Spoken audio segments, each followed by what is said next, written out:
So let me just hand over to Damien Smith, Deputy Director of Research at the Economic and Social Research Council, funders of both Digit and of the research that you're going to be hearing about a bit today, to introduce today's event. Damien. Thank you, Gemma, and good afternoon to you all. It's great to see so many of you for this kind of very important and topical debate on generative AI, and the debate on generative AI and pretty much the solution to the SME skills challenge. As Gemma just pointed out, example, the ESRC has been a big supporter of the Digital Futures at Work Centre, or DIGIT, over the past few years, and I've been glad to see all the work they've been done since over the past decade and into the future. And similarly, it was good to actually work with the OECD in kind of seed funding this work on generative AI and looking at its impact, because there's very little empirical data, and the more data we have on this, the better. It kind of reflects our commitment to kind of pushing the boundary and pushing the frontier and finding a lot more on AI and its impact on work and on productivity and on all aspects of pretty much human life. And this is actually a good forum to actually hear additional insights on that point. And the work that both Digit has done, I know the OECD is doing not just this, but also as part of its wider work on AI and the future of work, is a kind of clear example of this. And we look forward to hearing insights both from the OECD, from Marguerita, the OECD, and from our panel and the questions they have on the insights that this report provides. But you all didn't come here to hear from me. That's enough from what to say for the minute. So I'm going to hand over to the chair of today's session, Professor Mark Stuart. Okay, thank you, Damien. Yes, so I'm chairing the session today. I'm Mark Stuart. I'm one of the co-directors of Digit with Professor Jackie O'Reilly. And I'd just like to welcome everyone again to today's Digit debate on generative AI, a solution to the SME skills challenge. And I'm very pleased to be able to chair today's event and to welcome you all to the event, which coincides with the launch of a major report by the OECD on generative AI and the SME workforce, presenting new survey evidence from a 7-country study. I'm just going to introduce our speakers and discussants, and then we'll go into the event itself. So our main speaker today is Marguerita Lane at the OECD. Marguerita is a labour market economist at the OECD who works primarily on AI. She leads survey work on how AI is impacting employers and workers, including the recent survey that we're going to hear about today. And notably, she authored 2021's Impact of AI on the Labour Market. What do we know so far? So we're very pleased to be able to welcome Marguerita to speak to this major OECD report today. We then have 3 fantastic discussants. Our first discussant is Tera Allas. Tera is a leading expert on economic growth, productivity, and public policy, with a distinguished career spanning 3 decades in business, government, and the social sector. And Tera was awarded a CBE for contributions to economic policy in 2019. Our second discussant is Ian O'Donnell, who is the Deputy Chair of UK Policy for Federation of Small Businesses. Ian's a business owner and non-executive director who's excited by and loves sharing ways that creative thinking and new technology can help businesses succeed. He's been a business owner since his school days, and he now also serves as a non-exec director for other SMEs, as well as volunteering with the FSB, where he leads on digital and net zero, working with leading decision makers to develop policy solutions for a better environment for SMEs to thrive. In 2017, Ian received an MBE for his services to the economy and community. And our final discussant is a core member of the Digit research team. Professor Ödül Bozkurt is a professor of work and employment at the University of Sussex Business School. She holds a PhD in sociology from the University of California at Los Angeles. And Ödül's research has been looking at the organization and experience of work under evolving forms of capitalism in a variety of projects over the past 20 years. So having introduced all the speakers, the format for today is Marguerita will speak for 30 minutes. around the report, and then each discussant will have about 5 minutes to reflect, I guess, and discuss their views on the report itself. We'll then hopefully have plenty of time for a Q&A and discussion. And as Gemma's already said, if colleagues can start putting questions into the chat, then they're very welcome to do so, and we'll field questions at the end. So Marguerita, it's over to you. Thank you very much, Mark. Let me just bring up my slides now so that we can get started. So today is the day that we launched this new report on generative AI and the SME workforce. It covers 7 countries, and it's based on over 5,000 interviews with SMEs.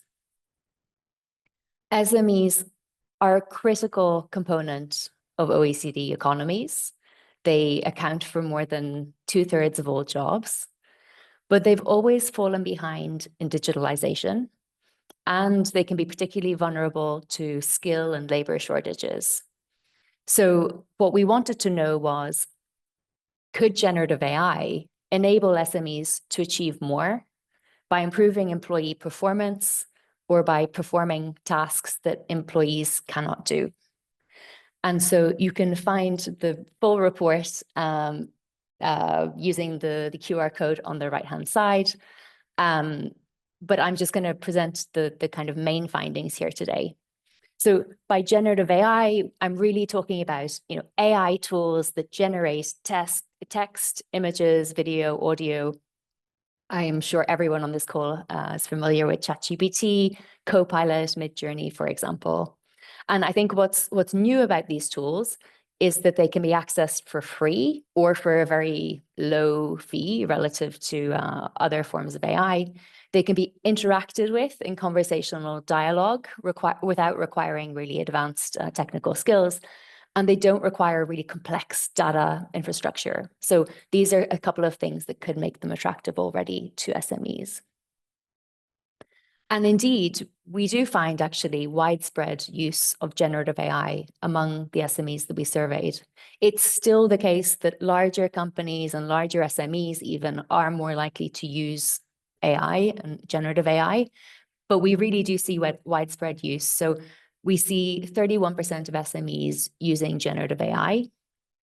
This is highest out of the countries where we've done the surveys. Germany is the country where the highest proportion of SMEs are using generative AI. And the countries with the lowest proportions are Korea and Japan. And you can see that UK is about the middle as well. So I think you won't be surprised to learn that generative AI use is the highest in service sectors. These are sectors involving professional, administrative, and knowledge-based work. These are jobs which you're typically doing at your desk. So it's not surprising that generative AI is widely used in these sectors. In the information and communication sector, where 47% of SMEs are using generative AI, for instance, they told us that they used generative AI to write and debug code. In the in sectors that rely on manual or industrial work, generative AI is less used. And so one example of these sectors is manufacturing. I think what's noteworthy here is that we did observe use cases of generative AI in every sector. So manufacturers told us that they use generative AI to generate images of designs. And I think this just tells you that there are many diverse applications of generative AI for SMEs. And really for workers, this is telling us that this is a technology with the potential to affect workers across the entire economy. So let's talk about how SMEs actually use generative AI. 29%, a relatively modest maybe amount of SMEs use generative AI in the core activities of their companies. So I interpret this as meaning that they're using generative AI for peripheral tasks, and generative AI isn't really fundamentally reshaping how they operate. But they are using generative AI frequently. So over half of SMEs using generative AI say that they're using it at least weekly. And I mean, some are using it daily as well. When we look at the different business support activities where generative AI could be used, marketing and sales is the activity where it's used the most, followed by IT. And then generative AI is used the least for legal and financial activities.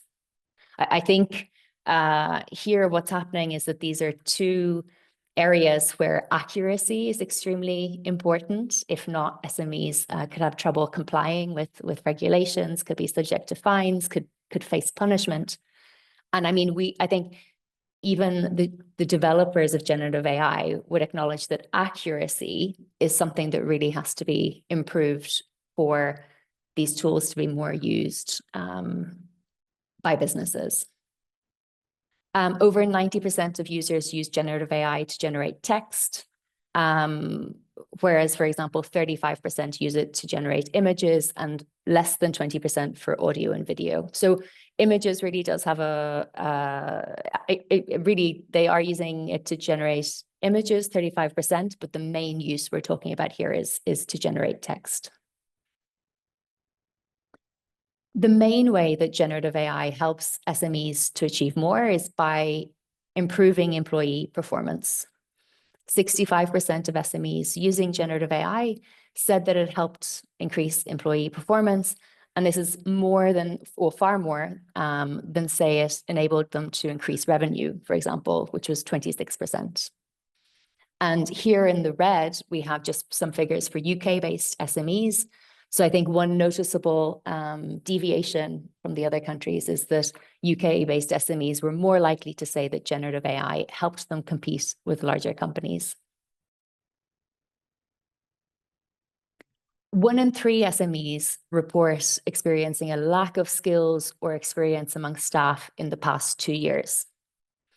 And so the question here is, does generative AI help SMEs compensate for these labor and skill shortages through automation and through efficiency performance improvements, essentially offering SMEs an extra pair of hands?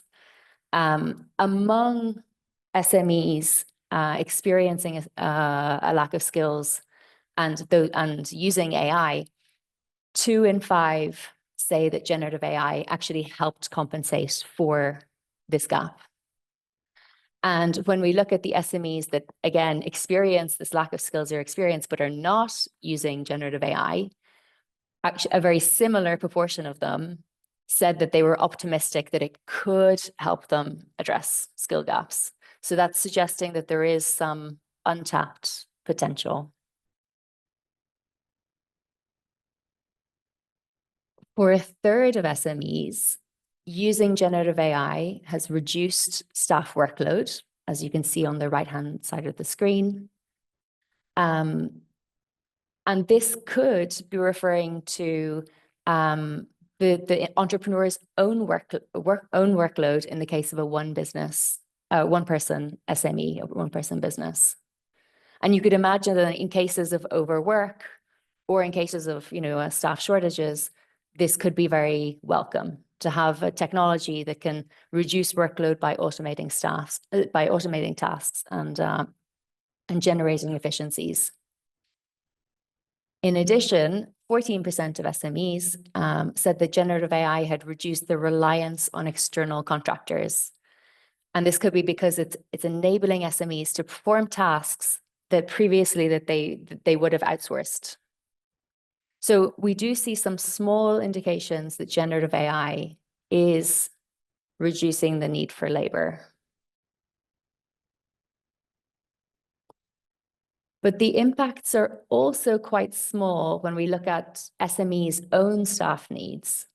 And the vast majority of SMEs, 83% is the average across all of the countries, said that generative AI has had no effect on overall staff needs. It hasn't increased them, it hasn't decreased them. And then on average, 6% of SMEs said that generative AI had increased staff needs, while 9% said that it decreased. So slightly more reporting a decrease than an increase. here, perhaps generative AI is good enough to make a person more efficient in a writing or in a coding task. It's good enough to help out where resources are tight, where skills are missing, but it's perhaps not yet good enough to actually replace a staff member. And I think given the context here, where SMEs could be struggling to hire and retain talent, they could be facing skill or labor shortages, they may prefer to wait to be sure about the capabilities of generative AI before, letting people go, for example. I think most people will have picked up on the fact that the UK figures really stand out here.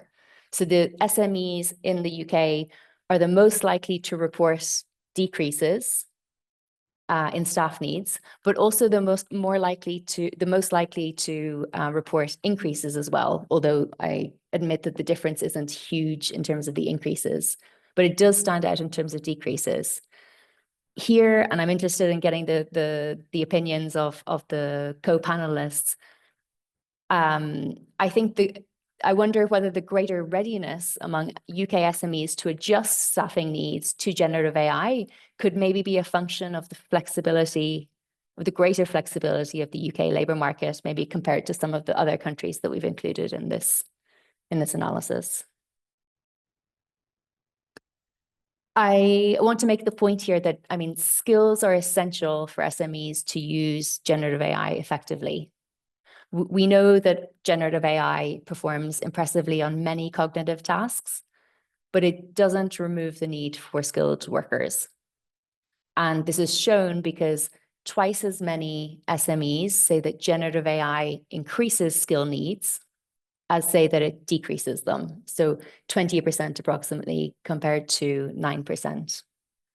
And why is this? This could be changes within each occupation. So for example, maybe having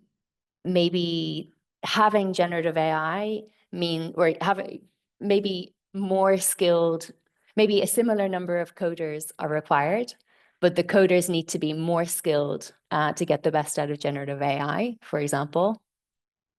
Or maybe this is changes in the mix of jobs that an SME required. So for example, now that we have a chatbot handling customer service, we need to hire people to maybe analyze the data that's producing and to improve our operations in other ways.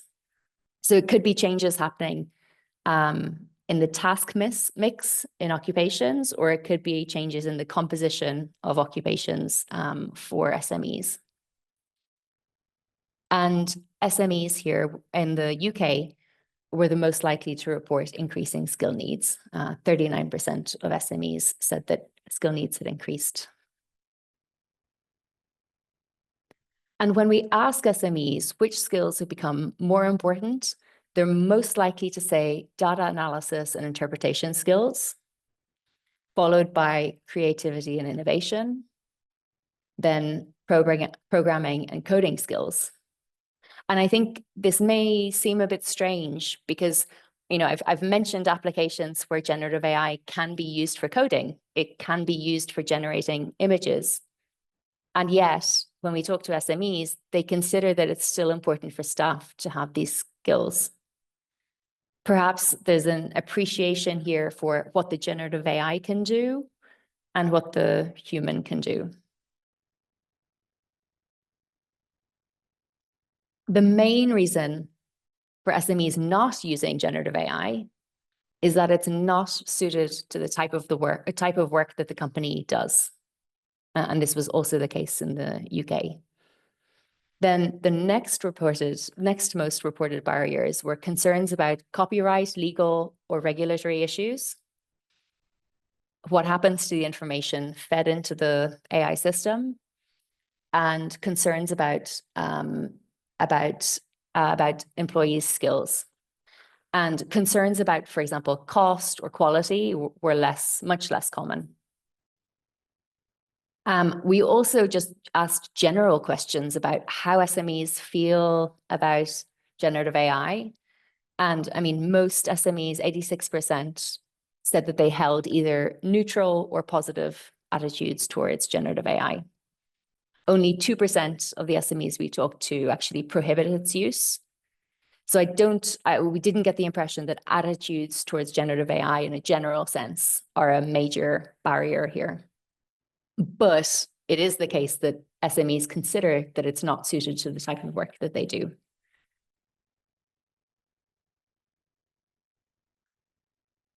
Studies have shown that firm-provided training and employer encouragement significantly boost workers' use of generative AI, and also deliver bigger benefits in terms of time savings, quality improvements, and even in terms of job satisfaction. One of the interesting things I think about generative AI is that when it first emerged, it's the way that it spread across businesses was really driven by individual initiative, individual worker initiative, rather than company initiative. And this seems to have left companies trying to catch up. What we find is that AI-related training is not common in SMEs using generative AI. I mean, 24% of SMEs report AI-related training. I think part of this is a broader issue related to training within SMEs. There's just generally lower training provision provided by SMEs. Time constraints are a major barrier. And then 29% of the SMEs we surveyed had guidelines for staff on the use of generative AI. So, I mean, AI-related training could help workers acquire skills complementary to AI use. But I think what's important here is it also raises awareness among staff about the capabilities, the limitations, the risks associated with generative AI as well. And I think guidelines, guidelines provide workers with certainty about what they should be doing and what they shouldn't be doing using generative AI. And despite the copyright, legal, and regulatory issues associated with generative AI, just 36% of SMEs using generative AI say that they've researched or sought advice on these issues. And I mentioned previously that this was a big barrier, copyright, legal, and regulatory issues, but actually only 5% of non-users say that they have researched or sought advice on these issues. And so a couple of things that governments can do. Governments can promote AI literacy. They can also incentivize SMEs to provide training. They can help SMEs actually interpret regulations. They can provide mentoring. And on top of the various initiatives they can implement as well to improve connectivity as well. So, I mean, what I've presented today is really just the tip of the iceberg. For more, please see the full report on the OECD website. And I'm looking forward to hear the views of the other panelists and to taking your questions. Thank you.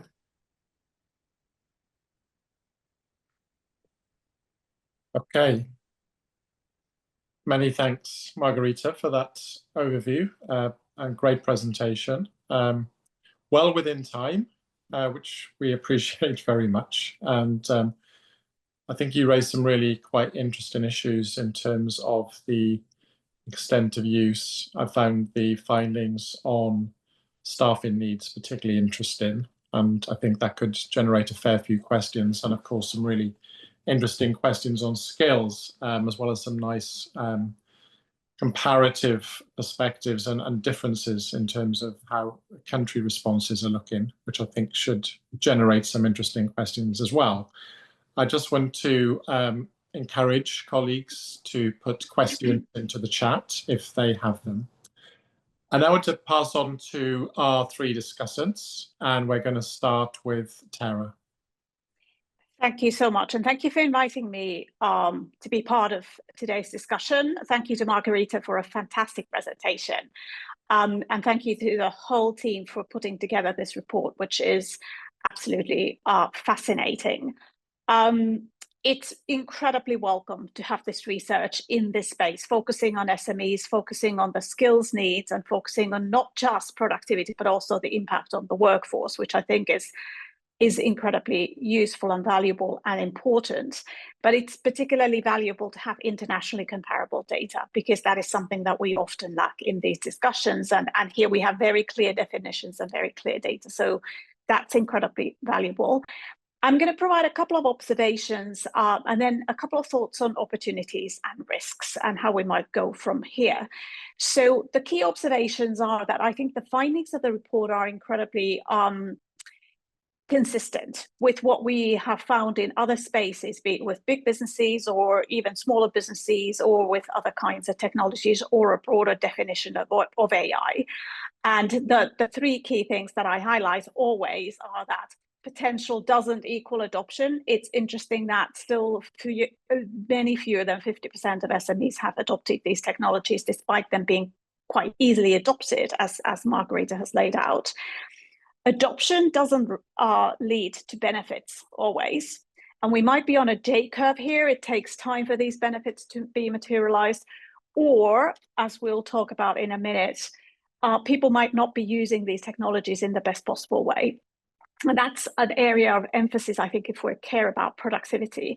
And that is indeed the third point, which is, even if you get benefits, they're not always productivity benefits or sufficiently large benefits that they show up in kind of what we would typically think of as measured productivity. I mean, it's interesting that few SMEs think that this is reducing their staffing needs, but I think it also reflects the fact that staffing in SMEs is incredibly lumpy. If you have a business of 3 people, getting rid of 1 person would mean getting rid of a third of your workforce. And so I suspect that, there will be opportunities a little bit more inside the SME to do things more efficiently rather than necessarily reduce the need for staff. And that leads me to talk a bit about the risks that these patterns suggest to me. So I'm going to compare here what we found in the SMEs that we've surveyed here to some of the data that McKinsey has on both large businesses that are not getting a great deal of benefit from AI. So SMEs are not alone in this at all. But also those businesses, large and small, that are really, really delivering the benefits. And there are a couple of interesting patterns there. So the first thing, that only 29% here in the surveyed SMEs use this for core and repeated tasks and almost like build it into their workflows, I think is an indicator that we haven't really reached maturity yet. I mean, all of the evidence that I've seen and examples that I've seen suggest that it's really only when you start redesigning workflows and really thinking about how to purposefully drive out labor and augment labor in processes that you actually see substantive benefits. The second risk is that a lot of the surveyed SMEs here suggest that it's benefiting them in terms of worker performance. And by the way, I'd love to know a bit more about what they might mean by that. But what we see in more successful AI adopters generally is that they use it very much to drive sales and to drive innovation. So the top line and not just cost reduction. And I think there's an opportunity there, a risk and an opportunity if SMEs don't pick that up. And then finally, there's always the risk with these sorts of things that we focus too much on the tech and too little on the people. Now, that didn't actually come through from this survey particularly, so I think that's a really promising sign. And in general, I thought the survey gave a sort of positive and optimistic perspective on what SMEs can do.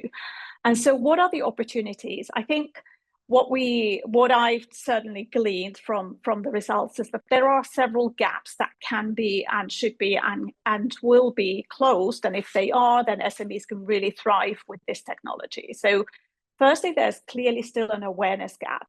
If more than 50% of SMEs are saying that this technology is not really applicable to their particular business, I wonder who those businesses could possibly be, because every business needs to synthesize information and write some documentation and create some kind of output in those sorts of ways.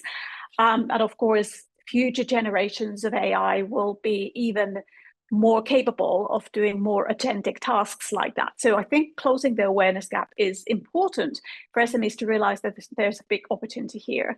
But there's also a confidence gap. I think perhaps people are slightly still in their experimentation mode. They're not using it for core tasks. And I think if we can help inspire and exemplify SMEs to help them figure out how to really use this in the core of their business as well, then that will help them really drive those benefits out of the use of their technology. And there is, of course, always the opportunity to use AI itself to do some of the training that Marguerita mentioned is not that common in SMEs. Generative AI can be a really excellent mentor and a coach and a training platform. And again, because it's very, very low cost, it could be used to really amplify that, the reduction of the skills gap that obviously still exists. So there are lots of opportunities, and perhaps what we'll see really is that a lot of SMEs will end up adopting a lot of AI through what I call invisible adoption. They don't even necessarily know they're using AI because it's embedded in the software that they're using. And I don't think there's anything wrong with that kind of invisible adoption, as long as purposefully SMEs are also then trying to improve their kind of broader performance. The point that I will finish on, I think this raises some challenging, I think, more societal issues around the skills gaps that you have mentioned and you have raised. Because if these technologies ultimately start driving both better performance, but also creative destruction, which I definitely believe may be a really big driver of how we get nationwide productivity improvement from AI, then there is going to be very significant needs for skills transitions and worker transitions. And I don't see the SMEs themselves, all of them anyway, having the resources, the capabilities, or the money and the time to do a lot of that upskilling and retraining that's going to be required. And so that is an area where society, policy, and the kind of broader ecosystem of support around people and skills will really need to lean in, because otherwise we will end up with people who have some good skills, but not sufficient skills to really operate in this new world.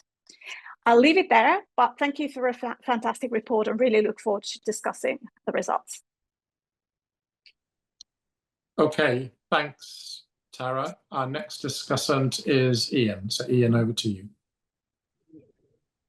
Lovely, thank you very much. And thank you very much for this report. And to echo Tera, it very much aligns with our findings at the FSB regarding this those sort of things. You can look at our tectonic report, for example. And I would definitely confirm that at the moment, for many of the micro and small businesses, it is that sort of ad hoc employee/business owner driven experimentation phase that we are seeing in terms of the usage.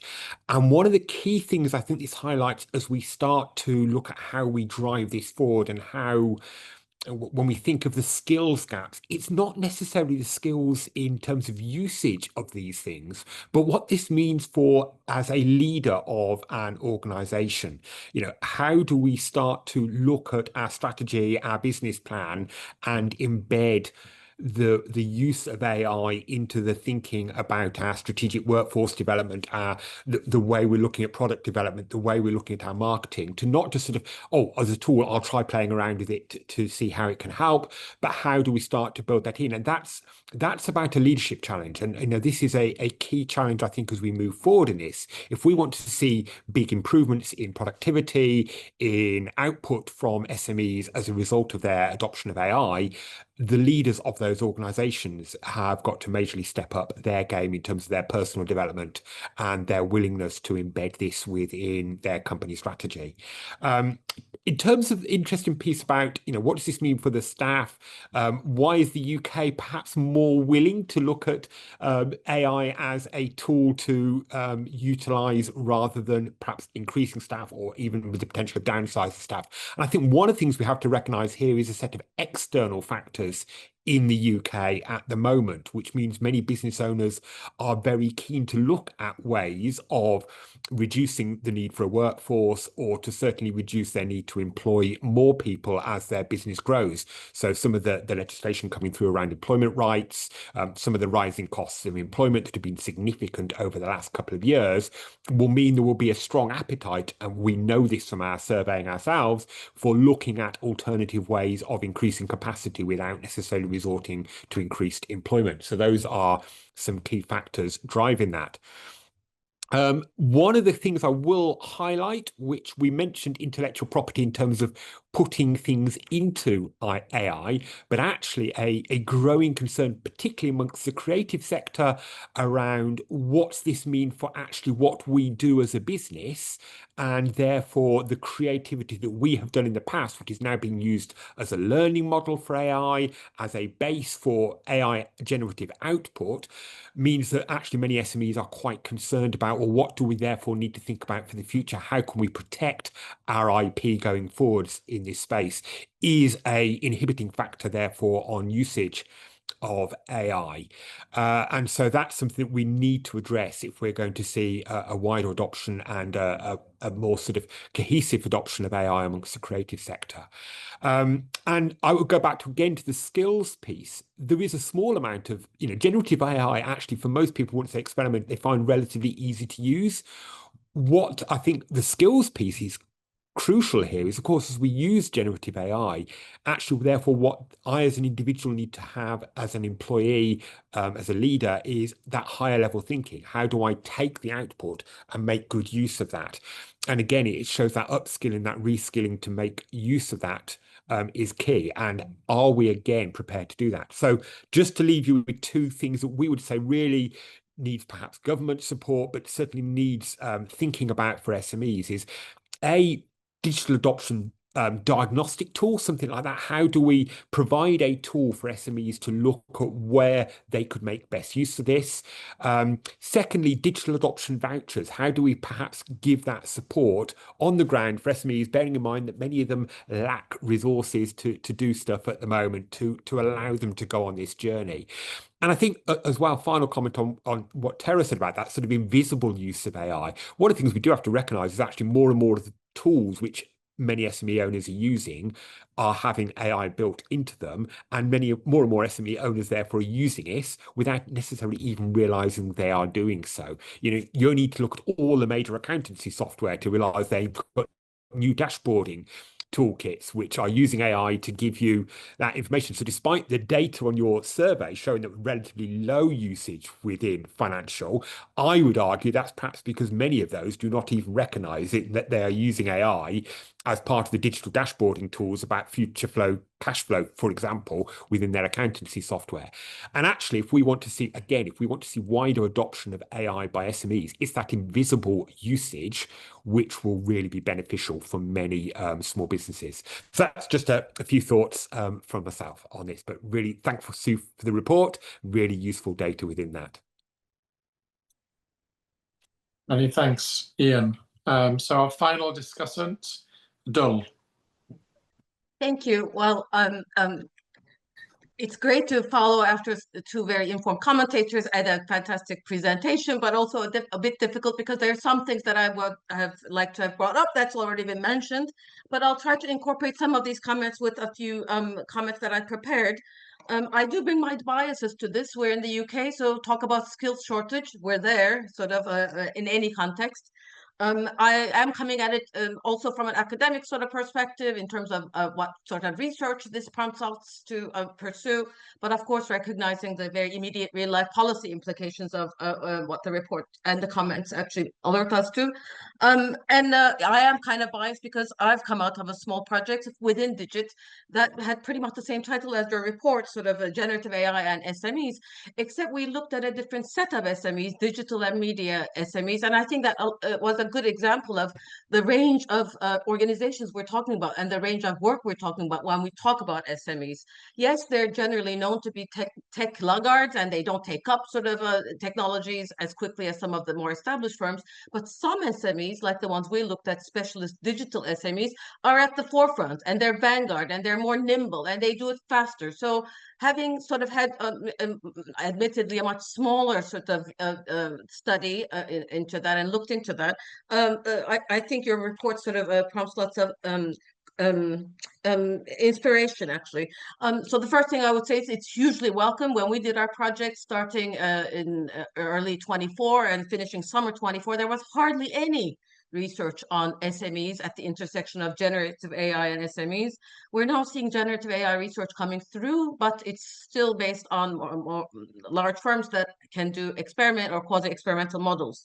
The other thing that I really appreciated the report for is the comparative research is alive and well and necessary, and it alerts us to where we are as UK and how AI is not happening in the same way, in the way that a lot of the research based in the US experience sort of sometimes gets most of us to think that it is.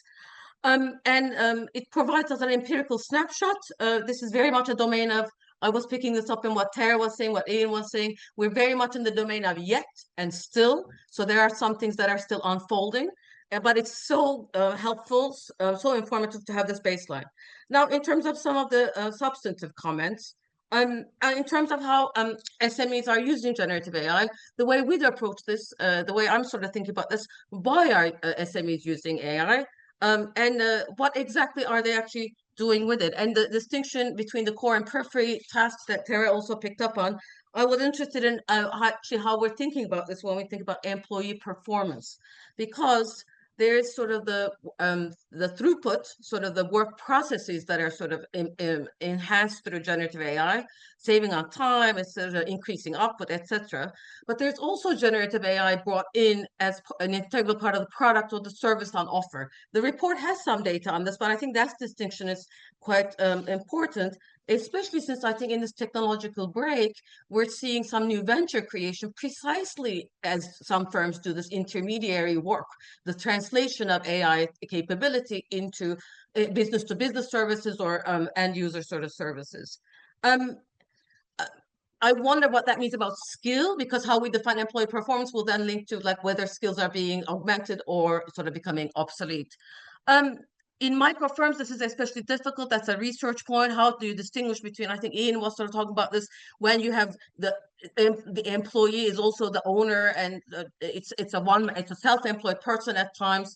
So I think the report has some interesting comments on how the size of SMEs actually makes a difference for what they're doing with AI. Now, what to us a big thing was the translation work is between end users and other businesses, but also big tech. And that relationship, I think in the UK data that you showed, there's a bit of client fear. And I think there's a lot to unpack there about what it is about generative AI that's potentially risky. And I think a lot of it goes back to people's mistrust of what big tech is going to do with your data, etc. We did see a lot of firms actually doing things because they were trying to keep up, not necessarily out of a use case that they'd come up with themselves, but cost of things, pricing was sort of going down, and others were doing it much more cheaply. So I wonder what that kind of push factor for uptake of generative AI does to labor and user and skill.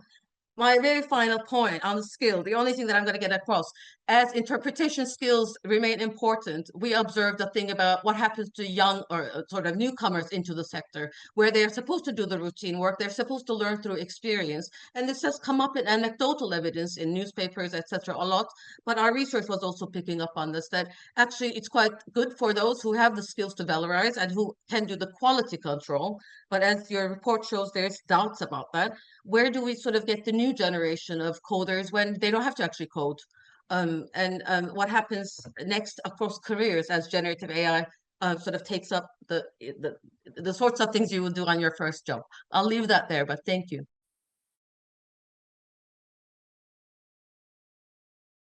Okay, thanks Ödül, Ian and Tara for those, I think, insightful observations about the report and also your own, I guess, experiences in terms of the work that you've been doing in recent years. Marguerita, would you like to maybe take a few minutes to respond to some of the points or particular points that have grabbed your attention in terms of the discussants? Yes, absolutely. I agree with so much that has been has been said. I mean, so much of this is just sensible stuff, right? But I totally agree with Tera that, I mean, we haven't yet reached maturity. We haven't yet reached a stable state. This is all still in evolution. And Ödül just made the point that, well, actually, a lot of use of generative AI has been driven by a desire to keep up with everybody else. And I think that's not a context which leads to the optimal use of generative AI. So in that respect as well, I think there's more to be done before we reach a more mature state. And the point as well about invisible use of generative AI, I mean, that's already the case and will become increasingly so. I think, I think a year from now, 2 years from now, we won't talk about generative AI. This will just be something that's in all of our, assuming we're still using Microsoft Word, it will be in Microsoft Word, it will be in Excel. We won't even think of it as a distinct technology. And I think actually this point right now is probably the last point that we would ever be able to do this kind of a survey where we talk about generative AI as some distinct concept. I really think that will disappear to be the case in the future as generative AI becomes more embedded into our everyday tools. There were also very interesting points about the skills that we actually need, or the skills that SMEs need to support the use of these of generative AI. So, I mean, one thing I mentioned before was the need for AI literacy. And this is something, for example, I think even the EU AI Act refers to, the need to build AI literacy within, populations. So I think this is a term that's been that's regularly used to describe the type of skills that aren't necessarily technical, but that empower people to use generative AI in a responsible, trustworthy manner and an efficient manner as well. And Ian is totally right to identify that it's not just about AI literacy. This is also a question of leadership and of strategy. And I wonder also, is this, is it by building skills at the leadership level as well that you can possibly resolve or mitigate some of these client fears? Are the client fears driven by maybe miscommunication or lack of awareness? And if you have leadership communicating, this is why and how we're using generative AI, and if it's really plugged into the strategy of the SME overall and the work that they're delivering, and the products that they're delivering, whether client disapproval will stop being an issue, will stop being a barrier to using it. I agree also that a part of the skills issue is also government support to get us through the transition. I mean, the AI transition, the green transition. Governments play a really important role, a crucial role in supporting people with training programs, with financial support as well during times when you're out of work and searching for and trying to upskill or reskill. I'll end with a point on the creativity work, or the impact on the creative sector, which was mentioned by Ian as well. And part of the concern here, of course, is about copyright. The idea that copyright is not respected by the developers of these tools and by users of these tools in turn. And the bigger question here, I think, as well, is could the greater use of generative AI, or does generative AI essentially pose a threat to the process of knowledge production in the first place? It makes me think of just a friend of mine who's a graphic designer, and who after a year of decreasing business, basically, was asked by a previous client to use generative AI to come up with a logo for this business. And she was reluctant to do it, but because she saw this as such a threat. But she eventually got to grips with these new tools, used them for her work. But she said she spent more time actually reading about the legal obligations, the copyright, how can the client actually use this, not? She spent far more time, gaining this knowledge, this new knowledge she never had to have before, than actually on the creative process itself. I mean, I think this highlights that there's still a need for a human there. I mean, but it certainly is interesting to see some of these changes in the creative sector. But yeah, thank you very much for the input. And I mean, I don't know if any of the panelists would like to respond to anything I've picked up there. Yes, colleagues, please feel free.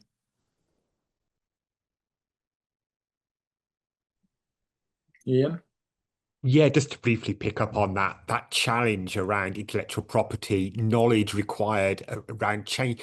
That example you just gave there is a really good example of, that skill there was not tech skill. It was around knowledge around what did this mean from intellectual property, from a copyright, from a legal perspective. That's the sort of skills that we've got to gain confidence in if we are going to make better use of AI. But secondly, exactly that, that is the big complaint we're hearing a lot of from the creative sector is, how do I compete? What does it mean for my business when I have my clients who used to come to me now just going, now, I'm from the creative sector, and I started in the creative sector in the early 90s when there was exactly the same set of complaints made about when we moved from traditional typesetting and so on into desktop publishing, and what did this mean? Because all of a sudden I no longer needed 5 people to, we're in a new journey of that, and we're finding our way through that. But I do think there is a definite underlying concern which many share about this point about the creative output which I as a human produce, then used as a learning tool for these large language models, etc. It is definitely creating a real concern amongst those. And I think that is something which fundamentally cannot be addressed on the individual company level. This is, again, one of those issues which, not just at a country by country level, but internationally, we need to get a better handle on to work out what that all means for us going forward. Because otherwise, I think exactly to your point, this will create an inhibitor on creative output from people. Okay, great. I think what we'll do now is we'll Ödül. Just a very short point about invisible AI. I've heard it also referred to as ambient AI, and how, as something like coding, you don't have to know coding anymore to code. I mean, that could lead to de-skilling very, very quickly, obviously, although it would also be very empowering. And that's a core tension, obviously, that's coming through. Okay, right. I think what we'll do now is we'll open it up a little bit to attendees who might have some questions. We have generated some questions in the chat, not so many. So I might pick up on a couple of points and maybe invite colleagues to directly ask their questions. But I guess there's one question which is slightly more methodological, which was to ask from Anna, to ask, have you scanned the use of AI by the sectors of SME? I think you did present some data in your presentation about this, but maybe, Marguerita, you could say a little bit about the types of sectors you surveyed. I guess there's an attempt for it to be nationally representative, but maybe how you managed to cover particular sectors or not. Yes, absolutely. It was we wanted in each country we wanted the survey to be representative in terms of distribution of SMEs across sectors and across size classes as well. So even within SMEs, we wanted it to be representative in that way. So we actually surveyed SMEs in every sector of the economy. And I didn't present all of the results for every sector in my presentation, but it is in the report. I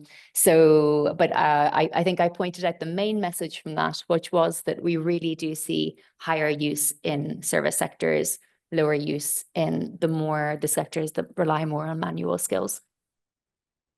Okay, great. Thanks for that. Okay, I'm just going to pick up on some of the colleagues who've put questions in the chat, and I can see there's at least one hand up amongst others. Simon, I can see your hand, and I'll try to come to you. There's a question from Wilson Wong. Wilson, would you like to put the question directly to Marguerita?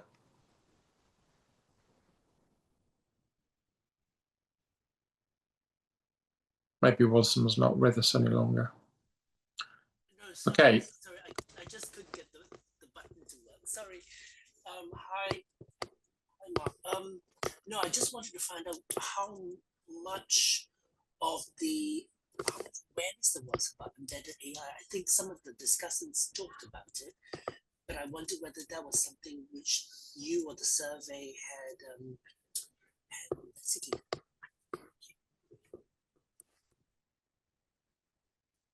Okay, Wilson, I think we've got problems with your connection. So maybe it's best if I just read your question out.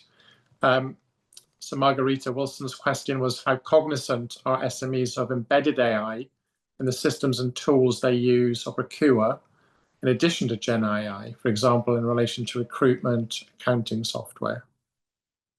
Yeah, I think this is very similar, as Wilson just indicated there, to this issue of invisible AI, ambience AI. There's another term used as well.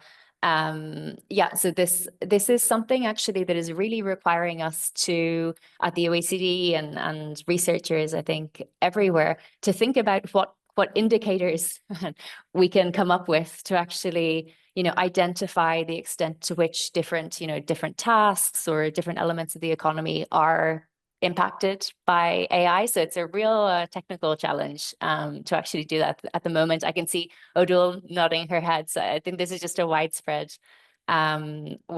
concern for researchers everywhere, and it's something we're working on at the moment.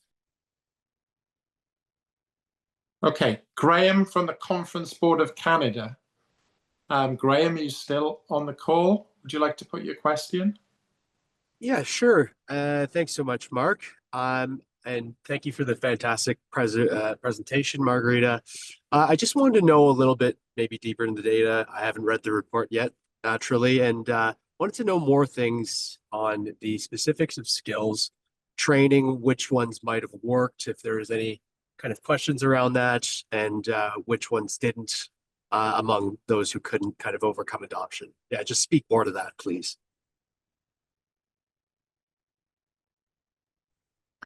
So we didn't specifically ask about whether companies had tried certain things for skilling, what had worked, what hadn't worked. We didn't go into that level of depth. But I would just say that we did actually draw a link in the report between I think you maybe remember from one of the earlier slides that adoption of generative AI was the lowest among SMEs in Korea and Japan. And I think one thing that came up here, or that's mentioned in the report, is that these are two countries where labor and skill shortages are an issue. Two countries trying to grapple with aging population. Generative AI could potentially be a part of a solution to these issues, but we know that I think the same skill shortages are really, also preventing SMEs in Korea and Japan from actually adopting AI. It's just when you're dealing with very acute skill and labor shortages, innovation and adoption of new technologies is not a priority. So I just wanted to draw that link between skill shortages and potentially acting as a barrier also to generative AI. Okay, thanks. Thank you. I see in the chat that someone's asked how they can access the report. And I think at the start of the presentation, Marguerita had a QR code that you could click on. This presentation will be available on the Digit website after today, so colleagues will be able to access it that way. But I guess, Marguerita, it'll be on the OECD's website, so if you go to that, it will be highlighted. Matthew Jays has a question. Matthew? Hi there. Hope everyone can hear me okay, loud and clear. Yeah. Thanks, Marguerita. Yeah, I mean, really, this is just a question about kind of wider ecosystem and any examples of good practice of bringing in private sector, universities, membership organizations for businesses in order to kind of deliver the support, training, mentoring you mentioned. So yeah, any examples of good practice? And I guess the linked question there is any sentiment from SMEs as to where they prefer to get the support, advice and mentoring from, whether it is government schemes or membership organizations, universities, et cetera, et cetera. Thanks. Could I come in on that one, Mark? To just give it. Yes, yeah. A couple of key things. So one, on that last question you raised, about where do SME owners and leaders go to for information? And actually what we know from our surveying is that the government tends to be the last one on the list. So number one tends to be their peer network and their membership organizations like FSB, chambers, etc.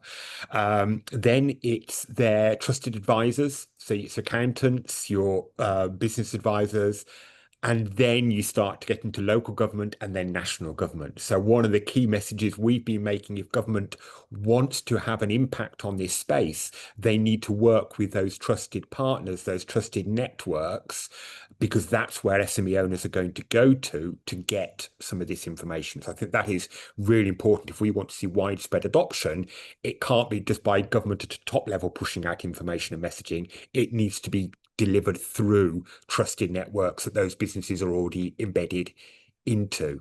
So yeah, that would be my first key observation on your last comment there. I think that's really important. Mark, may I just add a little bit to what Ian's just said, which is absolute, that's exactly, that's essentially 99% of the answer. I think we at Be the Business have been working also with the big tech providers to help demystify AI. So also mentioned earlier, this issue around trust, and it's a really big one. If you're an SME, you're worried that somebody's just trying to sell you something, not necessarily caring if it will work in your business or it'll deliver any benefits. And it is in the big tech providers' interest, I think, to not just do the hard sell, but actually demystify this technology, demystify what it means to use it, and be more open about how these models are trained and so on. So we've been running workshops with SMEs to help them ask all of their kind of burning questions around that and have an honest dialogue about what they can and can't do with it, and also like what the future might look like. Because obviously the AI we have today, as Marguerita said, is not the AI we're going to have in a year or two's time. So it's almost like picking that interest and continuing to engage. That's going to be really critical for us to bring all the SMEs along the journey. Thanks, Tara. Marguerita, would you like to comment? No, thank you to Ian and Tara. That really was a better answer than I could. Okay, great. Right, we've got a couple of hands raised, so I'm going to go to Simon first and then Andreas. So Simon. Hi, everybody. Thanks for a great contributions. I mean, there was some really good discussion. I've just got a couple of questions. I'm a Digit research fellow. I work for the Digit project. I just got a couple of questions for Marguerita. I was just wondering if you'd found anything interesting in the data you weren't able to talk about differences in the size of the SMEs, because it's an important sector to have good data on, but the ability to take on or shed labour when you've got three, and to have the capacity for training and skills recruitment when you've got three employees is very different from if you've got 250 up at the top end. They're quite different. Running those organisations is quite different. So I just wondered if you'd found that, if your sample was able to tell you anything about differences in terms of labour requirements or labour shedding or skills and so on at each end. And the other question was, I wondered, when you were asking about AI, it's something that's come up in the discussion about the use of AI. Were you this thing about the official use of AI by the company versus the ad hoc enthusiast use of AI in the office. Which of that were you able to dig into that at all, or was it any old use of AI, or only official use, or what? Thanks. Thanks, Simon. Marguerita. Yes, so just to address the final question first, we asked about any use of generative AI within the company by, the person who happened to be on the telephone with the interviewer, or by any of their colleagues. So, I mean, our definition of being a user of generative AI assumes that it's use that's known about, well, to the interviewer at least. So in that way, it doesn't assume that the use of AI has to be, mandated or supported or authorized by the SME itself.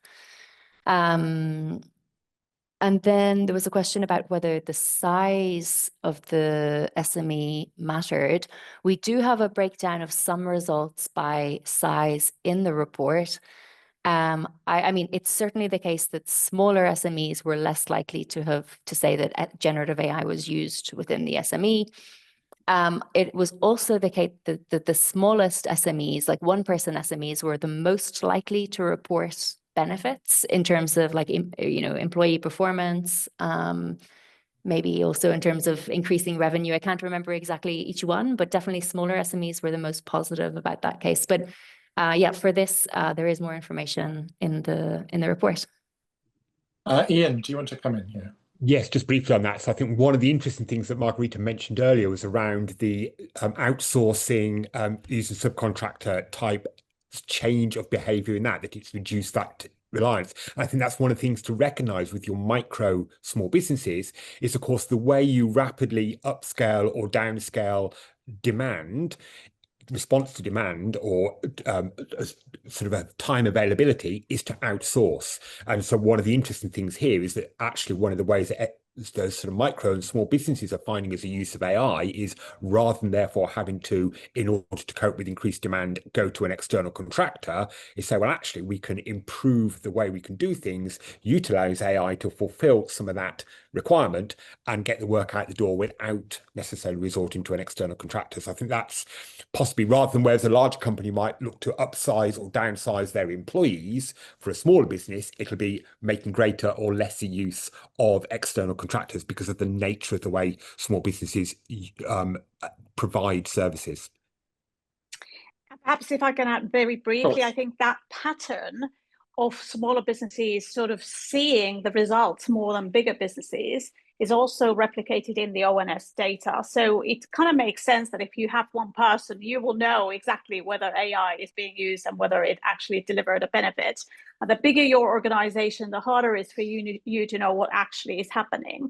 And it's really fascinating, for example, in the ONS data as well, to see that in the category, which is the large businesses, so 250 employees or more, when they're asked whether they're using AI, 23% say, we don't know, because of that adoption bottom up of, maybe their employees have decided they want to use it or they don't, but they, it's not like big businesses are, that different from small in the sense of still coming to grips with this technology and what it means. Can I come in also with a bit of an oblique observation on this, a bit of a sociological sort of observation about what happens in some of the medium or the larger SMEs, which is there's a whole politics of what I was calling stealth AI, where individuals might try to increase their own efficiency, therefore but not let the employer know. And then there's an effort for the employer to capture that, to sort of roll it out, etc. And really interesting things happening in that sort of space of obvious and sort of hidden work with AI. Yeah, thanks. I think there's some really interesting observations there around use of AI versus maybe strategic investment by firms and what might be potential points of difference. Andreas. Thank you, Mark. Thank you, everyone, for a very interesting presentation and panel discussion. First, I'd like to say that I sort of share and agree with Ödül's point about the potential for de-skilling really being there in terms of the development of those initial skills for newcomers, for new joiners, which are quite essential for the quality assurance later on, quality control of what the generative AI might produce. I think there's a tension there. So we want the productivity from the AI, generative AI, but we need to make sure that it's not full of mistakes or creates problems. I'd like to ask a question to target a question to Ian, especially, and I was wondering, Ian, you mentioned that there are peer networks and that SMEs get support. I guess also from FSB, there is some advice and guidance and support. And I was wondering if you have discussed or explored opportunities for what we call collective good formation at the sector level, in terms of FSB taking a larger role to intermediate in a way between SMEs, small companies who do not have the let's say the resources and the big tech providers on the other hand, and in a way produce something which is a collective good for all SMEs in a way. I don't know if this is part of the discussion or would be part of your discussion. Thank you. Absolutely. Tera alluded to it as well in terms of some of the work they're doing at Be the Business. But, we are working with some of those big tech companies to do two things. So one is to say, let's get you together in the same room. And secondly, let's work with you to get the language right, because tech companies have a language and a dialogue and a way of describing stuff that doesn't necessarily align with the way that small businesses need to understand it. So one of the key roles I see ourselves playing is translating fundamentally the sort of the language of big tech, the language of big business into accessible for small business and a model that's implementable by small businesses. So we're seeing that some of the work directly that we're doing with the obvious big players in the tech and AI world, like OpenAI, Microsoft, etc.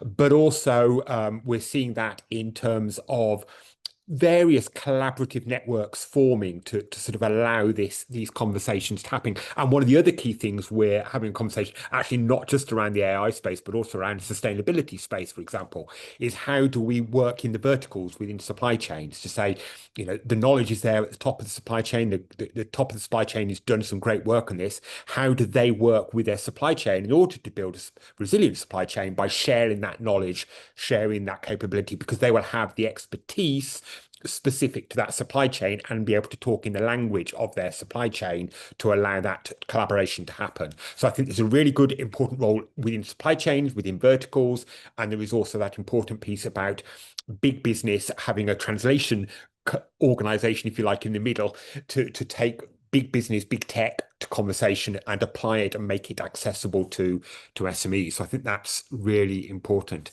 Mark, I'd wanted to pick up on a question that was in the chat as well about vibe coding that somebody raised as well. I think that's a really interesting one where we're already seeing the conversation about real excitement in the early days of ChatGPT around what it could do.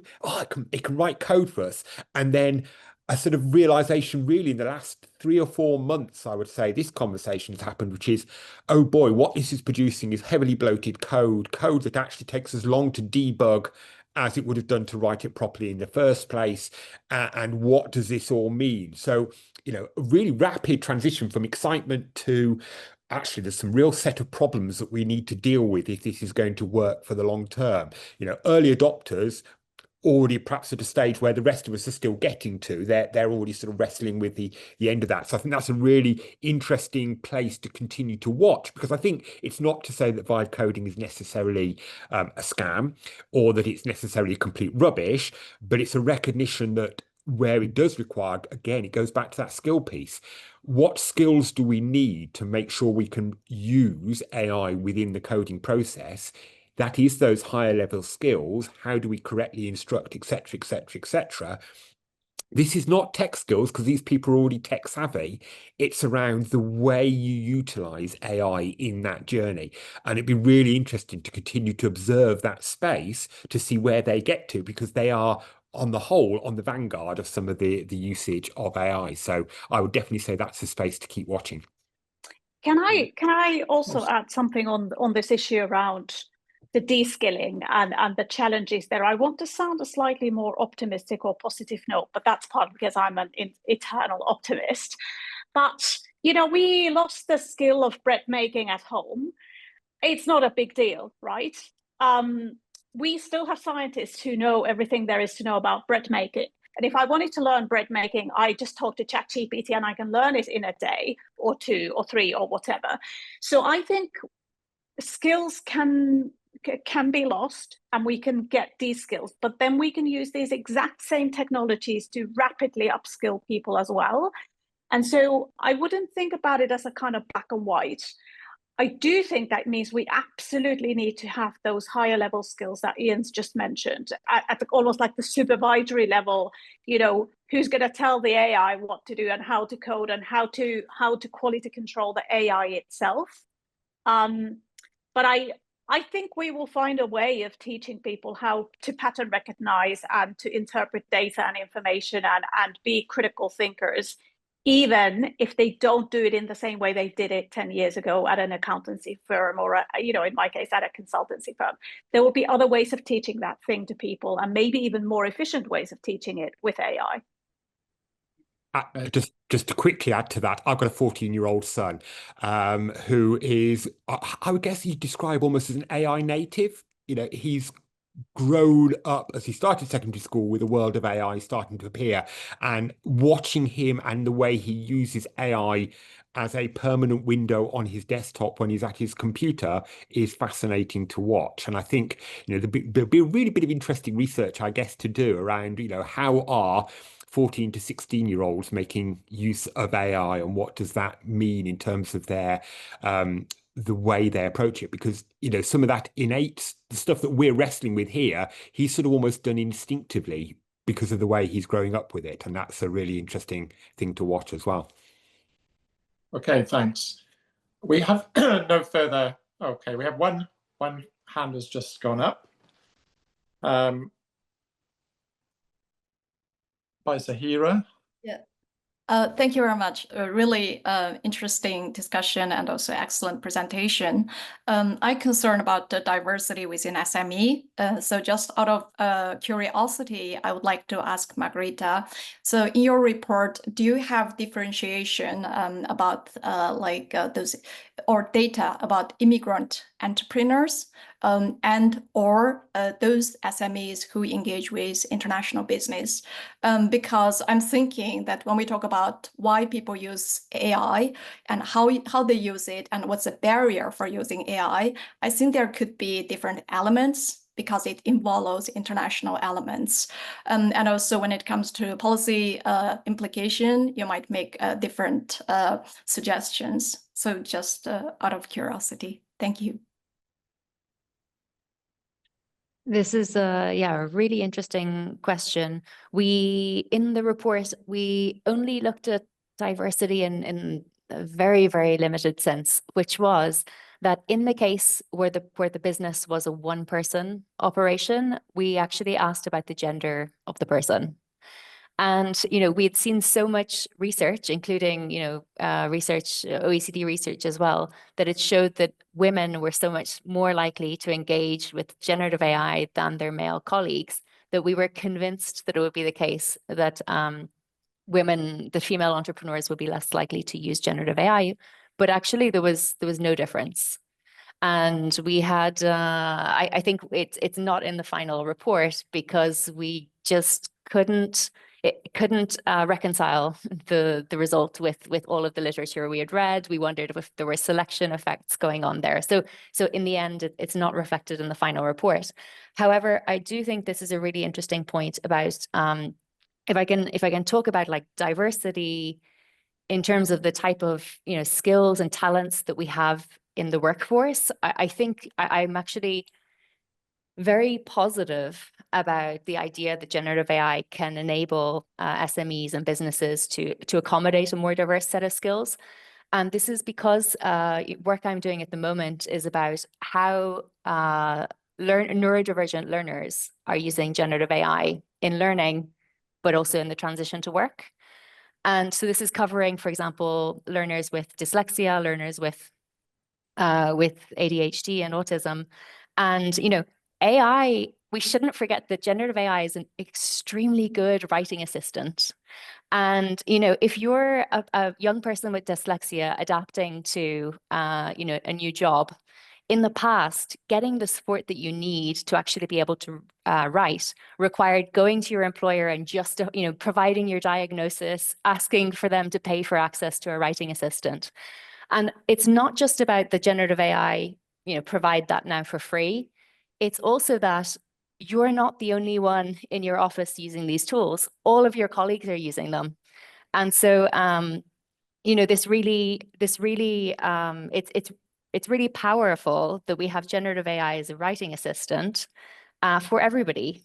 And that, you know, this allows employers to accommodate not just people with neurodivergences, but also, I mean, people with other skills to offer other than writing, you know, people that are working in a second language, for example. So I think, you know, I think maybe that's a nice point to finish off with, but this is a big, powerful, I think, benefit associated with these technologies. Okay, thanks. I think we have no further time for questions. But I'm going to ask all the presenters if they would like to make one final comment, no longer than a minute. And that could be just an insight in terms of their reflections on the discussion today, or what you might see as maybe the most pressing challenge in the next 12 months or so. But just some, I guess, final comments. So Ian, to start with. I would say the biggest thing is around leadership within organizations, and actually bearing in mind the comments you're making about invisible or ambient AI. Actually, what we're talking about is leadership in the usage of digital tools and digital adoption within organizations. That's, if you like, the facilitator for this. So if we want to see a transformative effect in SMEs, there are many SMEs who, the reason they're weak on AI is actually because they're weak on digital adoption. We found this within the Digital Adoption Task Force. And the reason for that quite often is down to leadership. So if we want to drive transformative impact from this and to also mitigate the downside risks, it's about ensuring we empower and enable our leaders to do that effectively. Great. Thanks, Ian. Ödül? I'll come at it from a research perspective. I think there's a whole domain of research that the report supports. And I think those of us studying work and employment tend not to study SMEs as much as our colleagues in entrepreneurship. But I think generative AI and SMEs is an entire research agenda that poses so many relevant questions. So that would be what I would encourage others to think about.